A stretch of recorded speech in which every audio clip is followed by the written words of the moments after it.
asalaamaaleykum mbokk yi asalaamaaleykum ñëpp ñu ngi nuyu mbokku sénégalais yëpp ñu ngi nuyu mbokku africain yëpp. voilà ma ñëw ci direct boo xam ne incha allah du gudd comme ni ma leen ko waxee ma ñëw ci direct boo xam ne incha allah direct bi 30 minutes lañ ci bëgg a def. 30 minutes lañ bëgg a consacrer ci direct bi pour jox leen ay information donc information bi peut-être que yéen ñu bëri yëgoo leen ko donc sama gars yi léegi nag yaakaar naa yéen ñëpp xam ngeen ni dañoo censurer sama page tey dama dem ba siège Facebook pour ñu débloquer sama page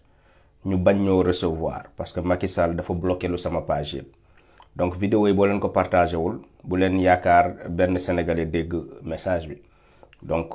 puisque léegi xam ngeen ko war ngeen mën a gën a yokk seen partage yi pour que message bi ñëpp jot ko donc luy problème bi mooy Macky Sall ñëw Macky Sall bi nii France dañ koy apprécier nan lañ koy apprécier déjà laaj sénégalais yi ndax Macky Sall informé na leen ni dafa war a def voyage bii nii ñëw France nee naa leen ay jamono. président bu doon tukki mu nekk Abdoulaye Wade wala mu nekkoon beneen président day wax sénégalais yi dinaa dem ci voyage bii ni te lii ak lii ak lii la ñuy défendre pour le peuple sénégalais bu xasee ba dem ba pare bu ñibbisee day ñëw ne sénégalais yi lii ak lii ak lii laa fa défendre pour le peuple sénégalais lii ak lii laa fa jëlee waaye ci nguuru Macky Sall gis ngeen ni Macky Sall faalewul sénégalais yi faalewul li ngeen xalaat ci lu muy doxal. donc buy dem voyage sax du leen tàggu bu ñëwee du leen rendre compte ay journalistes ñoom ñoo fi nekk rek di wax Macky Sall moom vraiment il ne vous doit rien il ne vous doit ni de compte il ne vous doit ni tàggu bu mu leen war a tàggu balaa muy dem voyage n'est-ce pas en plus seen avion présidentiel bi jaay na ko loolu information boobu jox naa leen ko Macky Sall jaay na avion présidentiel bi donc yàgg na voyagé wul ak avion présidentiel bi donc jaay na ko ah. yéen ñëpp xam ngeen ko voilà léegi Macky Sall dafa signé ay accord de défense xam ngeen comme ni ma leen ko waxee ñun suñu live bi c'est centré sur l'objectif sur le Sénégal on ne parle pas des personnes on parle des idées léegi Aïssata Tall Sall moom moo ko signé Aïssata Tall Sall moom moo renouvelé présence su base militaire française yi baal leen ma ci li may wax français lu bëri c'est parce que comme ni ma leen ko waxee damaa yàgg ci banc yi loolu moo ma sonal donc ngeen comprendre ma français bi du li may tey donc voilà donc Macky Sall dafa signé accord de défense mooy lan mooy maanaam français yi nu ñuy assurer ça veut dire suñu sécurité suñu côté sécurité nu mu nekkee ci loxo français yi Macky Sall loolu la signé waat ni français yi ñoom seen base militaire yi mooy militaire français yu nekk Sénégal Macky Sall jox na leen renouveler na leen seen contrat ça veut dire yokk na contrat bi signé waat ko Aïssata Tall Sall ci ñëw bi mu ñëw ni France dafa signé loolu ak le ministre de la défense française ne français yi dinañ continuer yor sécurité Sénégal dëkk bu indépendant dëkk boo xam ne dafa am armée nationale donc suñu dëkk boobu dina continuer nekk ak armée étrangère te Aïssata Tall Sall moom moo ko signé en tant que ministre des affaires étrangères Macky Sall yónni ko pour mu signé ko te xool leen signature bi nu mu demee Aïssata Tall Sall dafa déplacé wu ba France pour wan leen humiliation bu ñuy bëgg a humilier africain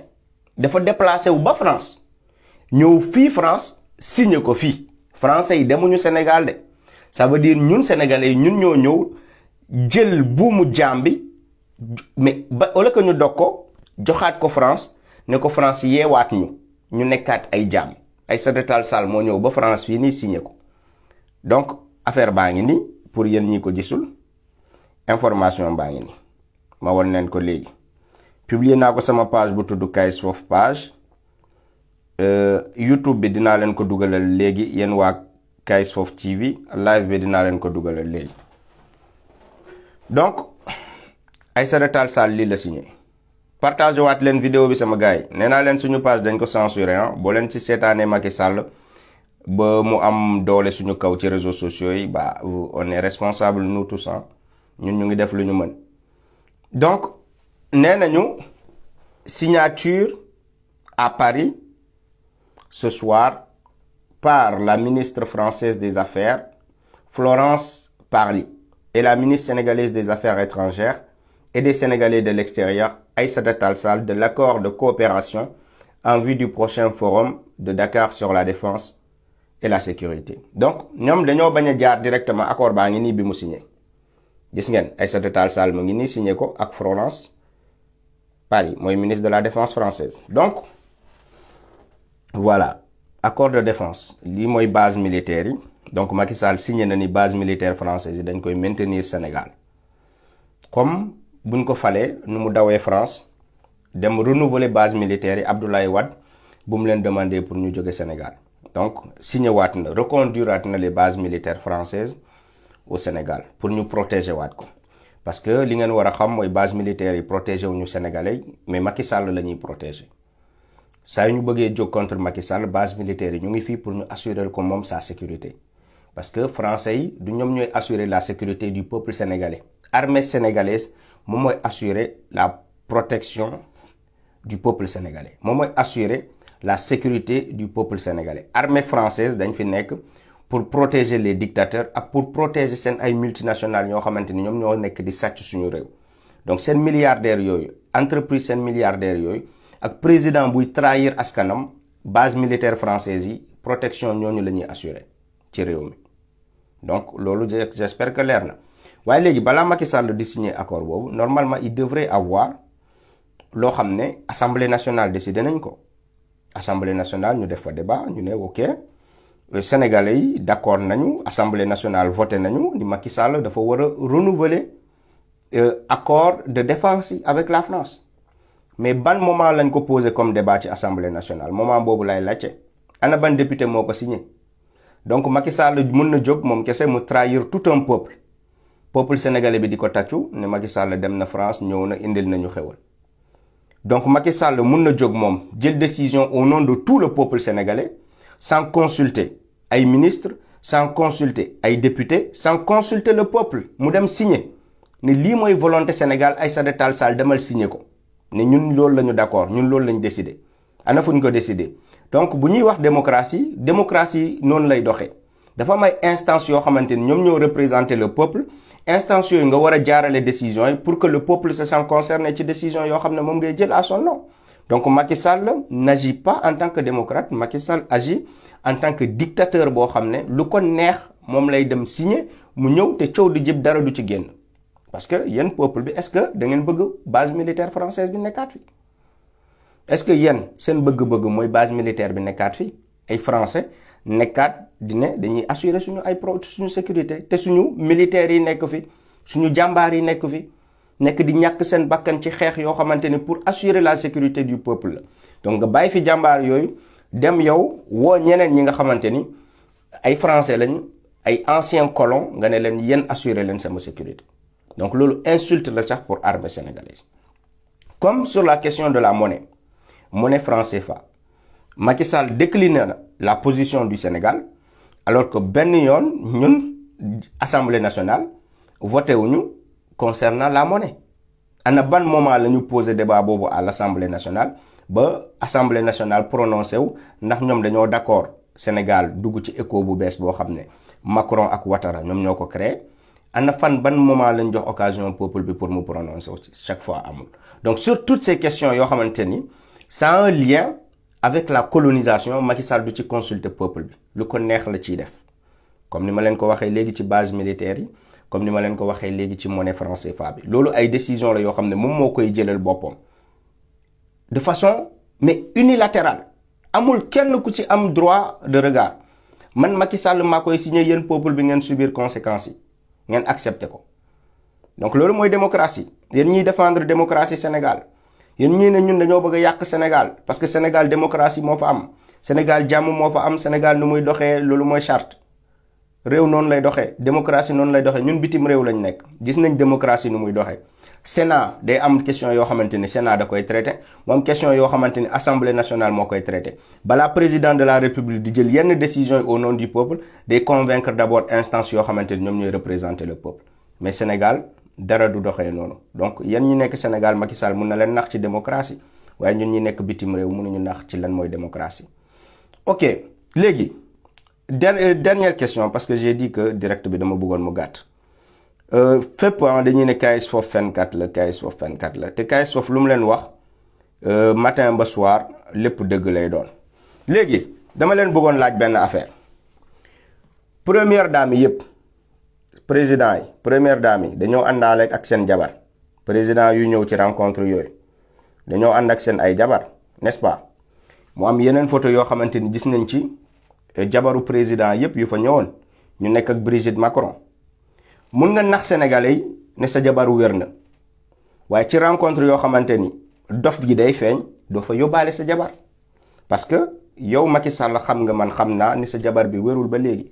moo tax bii voyage àndoo ak sa jabar exposé ko ci biir jabaru chef d'état yi ba ñu xam ne sa jabar ji xel bi dem na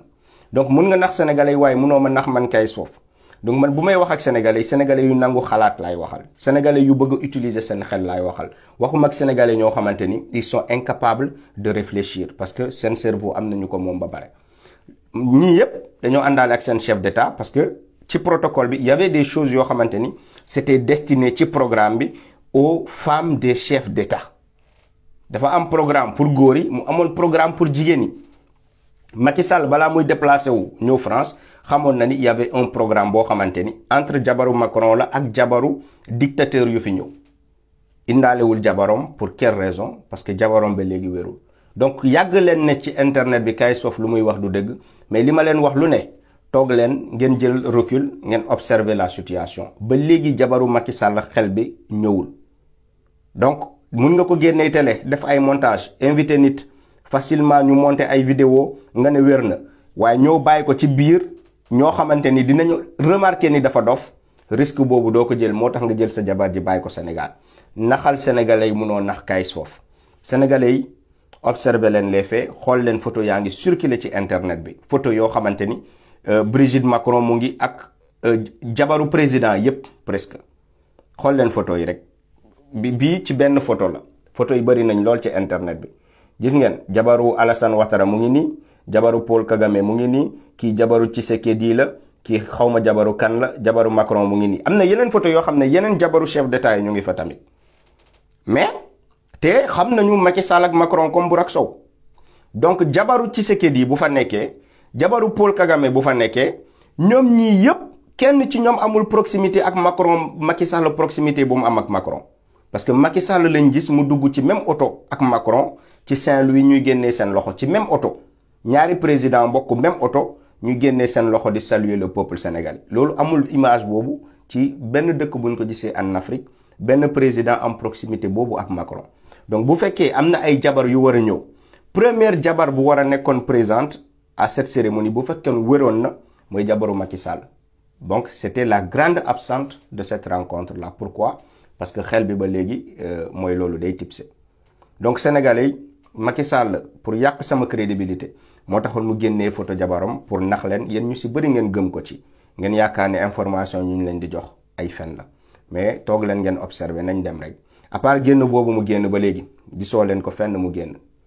vite fait la ñuy teg caméra yi ci moom bàyyaat ko mais Macky Sall bàyyi ko fenn moom ak journaliste ak peuple sénégalais bi ñu koy observer di xool nu muy doxalee amul ba léegi mais toog leen ngeen di seetaan rek toog leen ngeen di seetaan di ngeen gis lépp li ma leen wax waaw donc am na ay manipulation yu bëri yoo xam ne nag fan yi mu ngi xew ci réseaux sociaux yi man nag du ma commenter yooyu d'ailleurs j'avais prévu de prendre un petit recul parce que dama gis y a trop de distractions ci réseaux sociaux yi te distraction yooyu man du ma nit koo xamante ni day aborder toutes les questions ñun suñu xeex bi c'est centré sur le Sénégal c'est centré sur l'intérêt du peuple sénégalais donc distraction yi bu ñu bëree itam mu bëgg lu yóbbaale moo tax parfois da ngay jël recul nga concentré wu sur l'objectif boo xamante ni nit yi ci objectif boobu lañ la xamee donc sama gars yi jërëjëf maa ngi leen di sant di leen gërëm vidéo bi mun ngeen ko retrouver ci suñu chaîne YouTube di Kayz Fof TV. D'ailleurs lu tax nit ñi bëriwuñu ci page bi c'est parce que dañ koo censuré, donc je vous suggère yéen ñi yépp nekk fii nii les 250 personnes ngeen abonné wu ci chaîne YouTube boo xam ne Kayz Fof TV la tudd. boo leen paree vidéo bi di ngeen ko fa gis ma dugal ko, donc ak yeneen vidéo yoo xamante ni dinañ ko fa préparer pour exclusivement defee ko YouTube, parce que Facebook tey dem naa seen siège pour ñu recevoir ma ñu bañ, donc man dama fas yéene boycotté Facebook dem centré wu ci YouTube di fa mënee sama xeex, parce que samay page yëpp dañ ko censuré. jërëjëf sama gars yi maa ngi leen di souhaiter une bonne soirée, à bientôt incha allah.